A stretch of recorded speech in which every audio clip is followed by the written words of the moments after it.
Magandang hapon po. Aurora na ang hinahagupit ngayon ng Super Typhoon Pepito. Ramdam din ang lakas ng bagyo sa Nueva Ecija.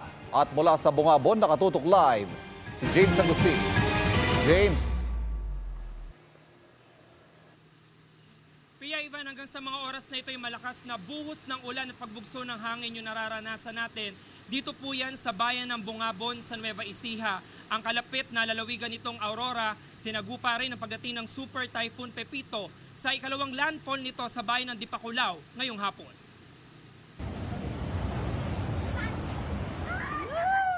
Umabot sa resort na ito sa Dipakulaw, Aurora ang mga alon habang nananalasa ang Super Typhoon Pepito.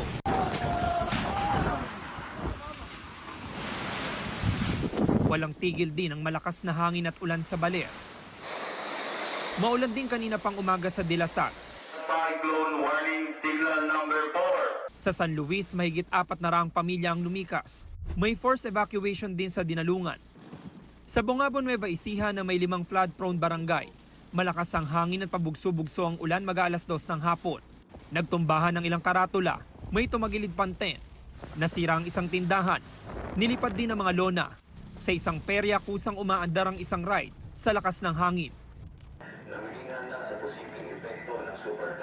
Nag-ikot ang isang fire truck para balaan ng mga residente. Ilang residente rin ang abala sa paglikas. Baka mamaya hindi na makapaghahakot pagka malalim na tubig. Kaya inuunahan namin. 13 barangay naman sa Cabanatuan City ang binabantayan.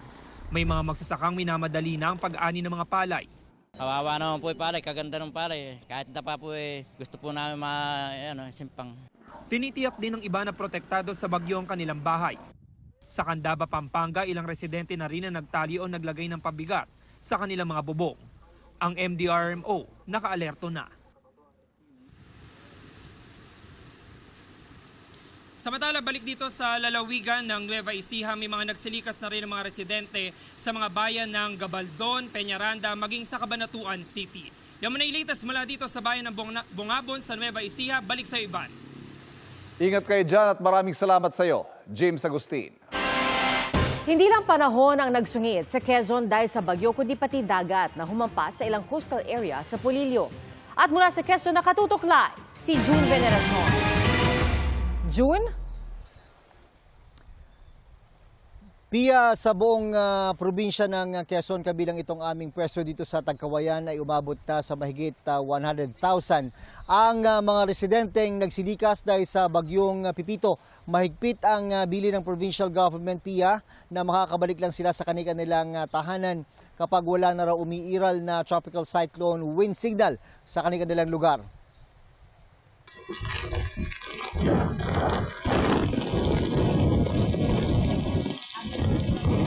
Hinampas ng malakas na alon at hangin at ulan ang tabing dagat sa Polillo, Quezon. Nilamon ng tubig ang isang kalsada. Ang pag-alsa ng dagat na ilang araw pinaghandaan, nagpabaha sa ilang lugar doon. Sa taya ng provincial government ng Quezon, umabot sa 5 talampakan ng alon na humampas sa dalampasigan. May ilang residente hindi lumikas para bantayan ang kanilang mga bahay. Sa Tagkawayan, Quezon, nag-ikot ang mga pulis sa mga kritikal na lugar. Nang lumiwanag, dama pa rin ang lakas ng hangin dala ng bagyo. Sa gitna ng ulan at hangin, nagpa-rescue ang mag-iinang ito dahil baka mawasak ang kanilang kubo. Bali na po kami dito na lang, mga bata na lang importante, maliliit pa pati. Sa isang liblib na barangay, nirespondihan ng isang lola at dinala sa ospital.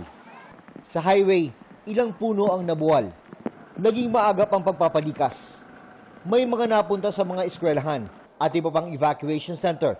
Ang iba, sa kapilya gaya nito pansamantalang sumilong habang may bagyo. Kasama po namin ang Panginoon Diyos kahit may bagyo man o hindi, dito kami at mas safe kami dito dahil sa chapel po kami na nag-evacuate po. Ang bilin po ni Governor Dr. Helen Tan sa mga LGU, sa mga MDRMO, hanggang hindi po binababa yung signal ay hindi po sila pababalikin doon sa kanilang mga tahanan. Sa Sariaya, isinara ang Lagnas Bridge sa Maharlika Highway na papuntang Bicol. Mahina na raw kasi ang pundasyon nito kaya delikado.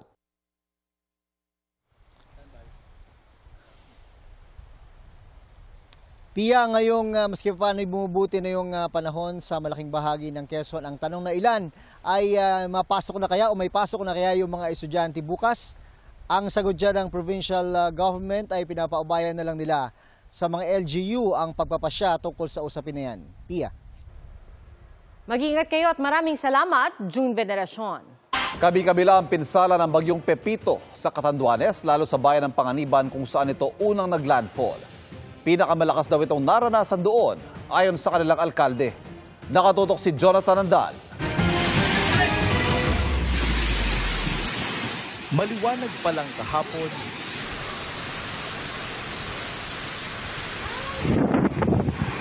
hanggang pagkagat ng dilim, hindi pinatahimik ng Super Typhoon Pepito ang Catanduanes. Sa bayan ng Panganiban naglandfall ang bagyo kagabi.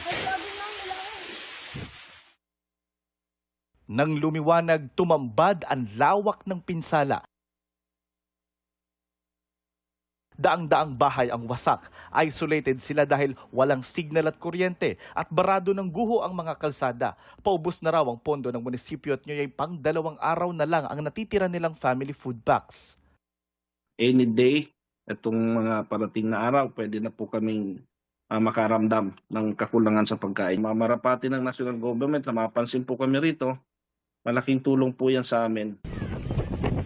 Bugbog sarado rin ang Karamoran, sira ang maraming bahay at kubo, halos tuklap din ang bubong ng isang covered court. Sa Bagamanok, isang bahay ang nasira ang bubong kaya pinasok ng tubig. Bahay man, poste o simbahan, kahit presinto, hindi sinanto ng bagyo. Sa Virac, walang panama sa bagyo ang mga poste at puno. Sa pagbuti ng panahon, maraming lumikas ang nag-uuwian na. May iba namang nanatili. Yung bahay namin talagang wasak siya, hindi siya pwede tirahan. Sa Higmoto, bumaha at humambalang sa daan ang mga natumbang puno at bahagi ng mga bahay. Sa Viga, mismong Emergency Operations Center nila ang napuruan at nasira. Ganyan din ang sinapit ng maraming bahay roon. Baha rin sa ilang lugar. Sa bayan ng San Andres, isang buntis ang tinulungang mga anak ng mga otoridad. Maayos na ang lagay sa ospital ng mag-ina. Ang paghupa ng unos, umpisa na rin ang pagbangon. Kabi-kabila na ang clearing operations, gaya sa San Miguel na napuruhan ng mga landslide. Ayon kay Catanduanes Governor Joseph Cua, 6 na bayan ang pinakanapinsala, 5 bayan ang isolated. Dagdag ni Cua, 3 truck na may 6,000 family food packs ang nasa Tabaco Port na pwedeng lumarga oras na ma-lift ang no-sale policy. Kanina, kausap ko si Regional Director Norman ng DSWD. They will be using C-130 na naka-allocate sa atin ng 10,000 food packs for Catanduanes. Para sa GMA Integrated News, Jonathan Andal, nakatutok, 24 oras. Napuruhan din ng bagyong Pepito ang iba pang lugar sa Bicol. May nasawi pa dahil sumabit sa lumaylay na kawad. Mula sa Dayan, Camarines Norte, nakatutok live si Sandra Aguinaldo. Sandra?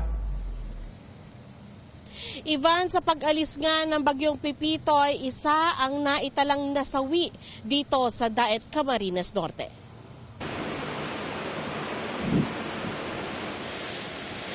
Magdamag ganito nagparamdam ang bagyong Pepito sa mga bayan sa Camarines Norte. Ang tindahang ito tinangay ng hangin. May mga alagang baboy na itinali sa gilid ng kalsada. Tumaas ang tubig sa dagat, higit na malakas at malaki ang alon. 6:30 ng umaga, ganito pa rin kalakas ang ulan at hangin dito sa Camarines Norte. Ang kinakahinga na lang na maluwag kahit paano ng mga otoridad dito ay hindi nangyari yung pinangangambahan na 2 to 3 meters sa taas ng storm surge. Sa Bagasbas Road sa Daet, tumumba ang posting ito dahil sa lakas ng hangin at ulan. Ilang sasakyan ang dumaraan pa rin sa ilalim nito para di na umikot na malayo. Pero isang lalaking nakamotorsiklo ang patay matapos umanong sumabit sa mga nakalaylay na kable. Sugatan ang angkas nito. Sa aming paglilibot kasama ang Daet MDRRMO, ilang nakatumbang puno ang aming nadaanan. Pinagtulungan na lang namin itong maitabi. Ilan sa sinakluluhan ng rescue team ang isang buntis na malapit na mga anak. Ang ilang evacuee kailangang ilikas ulit dahil sa pinasok ng ulan ang evacuation center. Yung mga yero is baklas na. So, pagpasok namin po doon sa area mismo ng building is baha na. Dinala ang 4 na pamilya sa Lourdes College. Naroon ang hindi bababa sa 100 evacuees. May ilang senior citizen at binatang may leg injury. Malakas po ng hangin, saka yung kalabog po. Medyo natatakot din po kasi may pasyente po ako. Nagka-landslide naman sa isang kalsada sa TV Albay, kaya tanging motorsiklo lang ang nakakadaan. Ivan, nakatakdang mamahagi bukas ng tulong ang GMA Kapuso Foundation sa mga napuruhang residente. Yan muna po ang pinakahuling ulat mula dito sa Camarines Norte. Ivan? Ingat kayo dyan at maraming salamat sa iyo, Sandra Aguinaldo. May pagpapalikas na sa mga landslide-prone area sa Baguio City. Pero ang mga turista roon, tila di alintana ang bagyo. Nakatutok doon live si Darlene Tay. Darlene? Pia, naka-red alert yung buong Baguio City kaya kanina nag-ikot yung local officials para inspeksyonin at bigyang babala yung mga residenteng nakatira sa landslide at flood-prone areas. Maulan man sa Baguio City na nasa signal number 4, dagsa pa rin ang mga turista. Since na 60 years old po yung father ko, so that's kailangan po talaga namin itong ituloy. Sa Wright Park, binihisa ng kapote ang mga kabayo na ibabalik daw sa kanilang kwadra. Isinara na rin ang public parks at inabisuhan ng ilang pribadong tourist spot na magsara. Pinalikas na rin ng CDRRMO ang mga nakatira sa landslide-prone areas gaya ng Barangay Dominican Mirador. Pag na-reach na yung oversaturation ng ating lupa, yun talaga nagiging problema namin. Kung ano naman na meron ng mga movements na yan na nakakatakot, of course, we will get out of the house. Inikutan din ng LGU ang mga bahaing lugar tulad sa Barangay Lower Rock Quarry dahil baka umapaw ang City Camp Lagoon. Ipinwesto na rin ang rescue equipment. Naghanda na rin ang Philippine Military Academy sakaling kailanganin ang emergency response. Pia, ngayon hanggang mamayang madaling araw inaasahang mararanasan yung malakas na buhos ng ulan dito sa Baguio City. Kaya kanina nag-anunsyo na yung Baguio LGU na suspendido na yung klase sa lahat ng antas bukas November 18. Half day na rin yung pasok sa government offices maliban na lang doon sa mga may kinalaman sa emergency response. Yan ang latest mula rito sa Baguio City. Balik sa iyo, Pia. Ingat at maraming salamat, Darlene Kai.